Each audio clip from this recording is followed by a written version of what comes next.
नमस्कार दोस्तों, स्वागत है आपका हमारी आज की दिलचस्प कहानी में। आज हम ऐसे सवाल का जवाब जानने की कोशिश करेंगे जिसने हमेशा लोगों को सोचने पर मजबूर कर दिया है।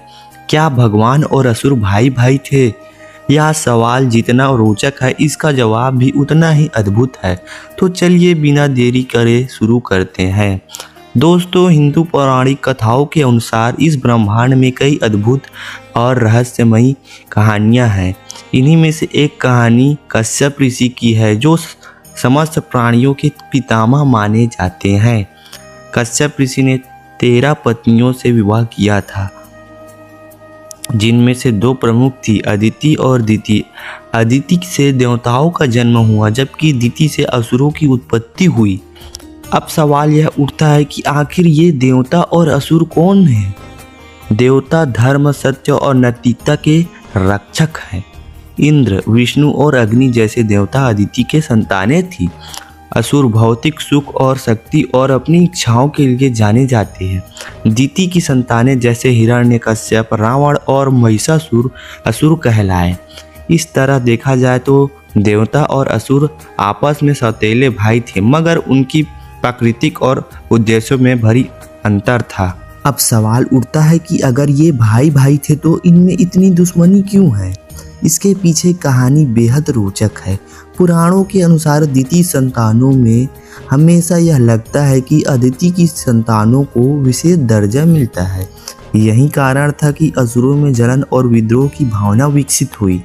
यह जलन उस समय बढ़ गई जब अमृत प्राप्ति के लिए समुद्र मंथन हुआ। इस मंथन में देवता और असुर दोनों मिलकर मेहनत किए, लेकिन जब अमृत निकला तो भगवान विष्णु ने मोहिनी रूप धारण कर असुरों को अमृत से वंचित करा दिया। इस घटना के बाद असुरों और देवताओं के बीच वैमनस्य गहरा हो गया। यही क्षण था जिसे भाई और भाइयों को हमेशा के लिए एक दूसरे का दुश्मन बना दिया। दोस्तों, यह कहानी केवल एक पौराणिक कथा नहीं है, बल्कि जीवन के 2 पहलुओं का प्रतीक है। देवता नैतिकता, धर्म और अच्छे कर्मों का प्रतिनिधित्व करते हैं।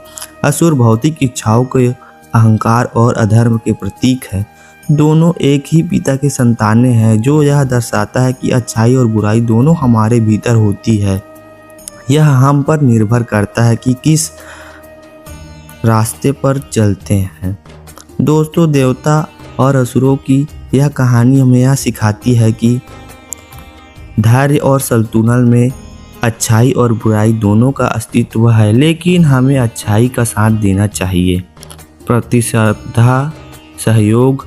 अगर असुर अपनी ईर्ष्या को छोड़कर साथ मिलकर काम करते तो वे अभी अमृत के भागीदार बन सकते थे। आत्मनिरीक्षण। हर इंसान के भीतर देवता और असुर दोनों के गुण होते हैं। हमें यह तय करना है कि हम किसे बढ़ावा देते हैं।